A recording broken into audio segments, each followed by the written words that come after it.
அனைவருக்கும் வணக்கம். இந்த காணொலியில் நம்ம ஏன் குளிக்கும்போது தண்ணியை தலையிலேருந்து ஊற்றாமல் காலிலேருந்து கொஞ்சம் கொஞ்சமாக ஊற்றிட்டு படிப்படியாக உடம்பு நினச்சிட்டு மேலே கடைசியாக உடம்பு நல்லா கூல் ஆகிட்ட பிறகு தான் தலைக்கு தண்ணி ஊற்றணும். அதோட இம்பார்ட்டன்ஸ் என்னென்னு பார்க்கலாம். அது பின்னாடி இருக்க சயின்டிஃபிக் ரீசன் என்னென்னு பார்க்கலாம். நம்ம பாடின்றது நம்ம டெம்பரேச்சர் டிஃப்ரென்ஸ் தான் ஆப்ரேட் ஆகுதுன்னு சொல்லியிருந்தோம் ஏற்கனவே. ஸோ நம்முடைய ஆர்ட்டு பார்த்திங்கன்னா ஆல்மோஸ்ட் நம்ம நேவல் பாயிண்ட்லேருந்து சென்டர் ஆஃப் கிராவிட்டி பாயிண்ட் கொஞ்சம் மேலே வச்சுருக்கு. அப்போது அதுக்கு ஒரு அர்த்தம் இருக்குது நேச்சர் அதை வச்சுறதுக்கு. ஏன்னாக்கா நம்ம தலைப்பகுதி ஆர்ட்டுக்கு மேலே இருக்கிற பகுதியை பிளட் சர்க்குலேஷன் ஆட்டோமேட்டிக்காக ஆர்ட்டுக்கு பை கிராவிட்டி கீழ் நோக்கி வருது. அதே மாதிரி ஆர்ட்டுக்கு கீழே இருந்து செஸ்ட்டுக்கு கீழே இருந்து பார்த்துக்கிறதுலாம் ஆர்ட்டு தான் அது அந்த பிளட் சர்க்குலேஷன் பம்ப் பண்ணி சக் பண்ணி எடுக்கணும். அப்போது நார்மலாக நம்ம ஒரு பம்பு மெக்கானிசனாகவே எவ்வளோக்கு எவ்வளோ பாசிட்டிவ் செக்ஷன் அதுக்கு கிடைக்குதோ அதை பொறுத்து அவனுடைய வால்யூம் அவுட்புட் நல்லா இருக்கும். செக்ஷன் நிறையா இருக்கும், வால்யூம் நல்லாயிருக்கும், அவுட்புட் நல்லாயிருக்கும். அப்போது நம்ம உடம்புல இந்த தலைப்பகுதி அதுக்கு மேலே எடுத்த உடனே நீங்கள் தண்ணி குளிக்கும்போது ஊற்றணும் என்ன ஆச்சுனாக்கா அங்கே கூலாகுது. கூலாகவுடனே அங்கே டென்ஸ் ஆகிடும். அப்போது டென்ஸான பிளட் உங்களுக்கு அந்த ஃப்ளோ ரெஸ்ட்ரிக்ஷனை கொடுக்கும். கீழே வார்மாக இருக்குது.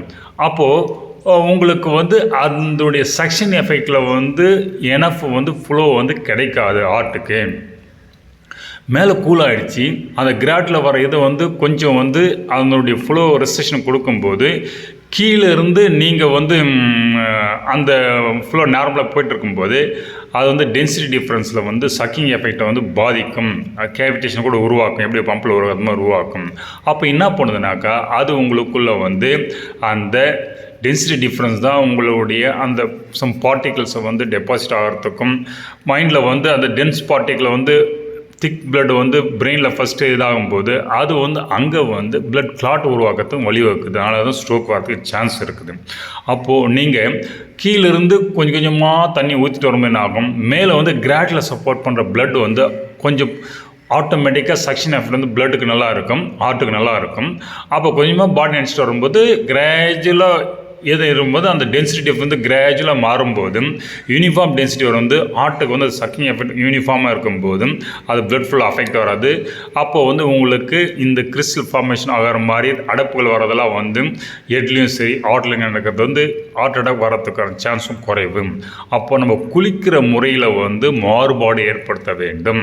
அப்படி இல்லை நிறைய பேர் தலைக்கு எடுத்தோன்னே குளிக்கிறவங்க பார்த்திங்கன்னா ஸ்ட்ரோக் வர்றதுக்கு காரணம் இதுதான். ஏன்னா தலை கடைசியாக குளிக்கணும்.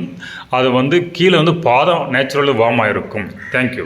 இப்படி பாதம் வார்மாக இருக்கிறனால நீங்கள் எடுத்தோன்னே தண்ணி எங்கே ஊற்றும் போது அந்த பிளட் கொஞ்சம் கூலாகும். தலை நார்மலாகவே பகுதி உச்சினில் கூலாக இருக்கும். பாதம் வார்மாக இருக்கணும். அப்போ தான் பிளட் சர்க்குலேஷன் நல்லா இருக்கும். அது பிளட் இம்ப்ரூவ் பண்ணும். தேங்க்யூ.